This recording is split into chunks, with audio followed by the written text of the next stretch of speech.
জিকির করলে আমরা কেন শান্তি পাই? ওলামায়ে কেরামগণ বলেন জিকিরের সাথে আর রূহের সাথে গভীর একটা কালেকশন আছে, যার কারণে বান্দা যখন দিল দিয়ে ভালোবাসা এবং মুহাব্বতের সাথে আল্লাহর জিকির করে, দেখবেন আপনার দিল ঠান্ডা হয়ে যাবে।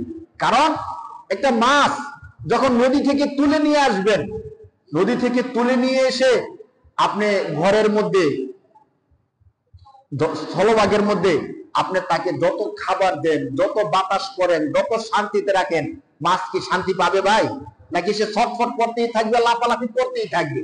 আপনি তাকে বাতাস করেন, ভালো ভালো সুস্বাদু খাবার দেন, থাকার জন্য সুন্দর একটা ঘর দেন, মাছ কি শান্তি পাবে? শান্তি পাবে না। সে বলবে আমাকে এগুলো দিও না, এগুলো দিয়ে আমার কিচ্ছু হবে না, আমাকে সাধারণ ছোট্ট পানি হলো একটা ডোবার মধ্যে ছেড়ে দাও, সেখানে আমার শান্তি। আমাকে তোমরা স্থলভাগে এনে যত শান্তি দাও, এই শান্তি আমার কোনো শান্তি না। ঠিক এই মাছকে পানির মধ্যে ছেড়ে দিলে সে আবার শান্তি পেয়ে যায়। এই রূহকে সৃষ্টি করছেন কে? একটু বলেন, রূহকে কে সৃষ্টি করছেন? আল্লাহ।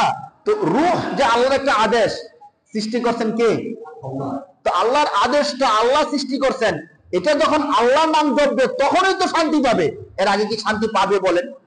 যত বিল্ডিং এর মধ্যে রাখেন, শান্তিতে রাখেন, খাবার দাবার দেন, সবকিছু দেন, যতক্ষণ পর্যন্ত আল্লাহর আদেশ, আল্লাহর সৃষ্টি, আল্লাহর সাথে সম্পর্ক যুক্ত না হবে, ততক্ষণ পর্যন্ত শান্তি পাওয়ার কথা না।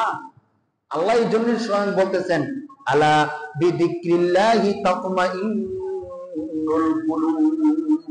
তোমার হৃদয়কে প্রশান্ত যুক্ত করতে চাও, শান্তি পেতে চাও, শুনে রাখো, আলা শুনে রাখো, বিযিকরিল্লাহ, একমাত্র আল্লাহর জিকিরের মাধ্যমেই তাতমাইন্নুল কুলুব, তোমাদের কলবগুলো শান্তি পাবে। সুবহানাল্লাহ।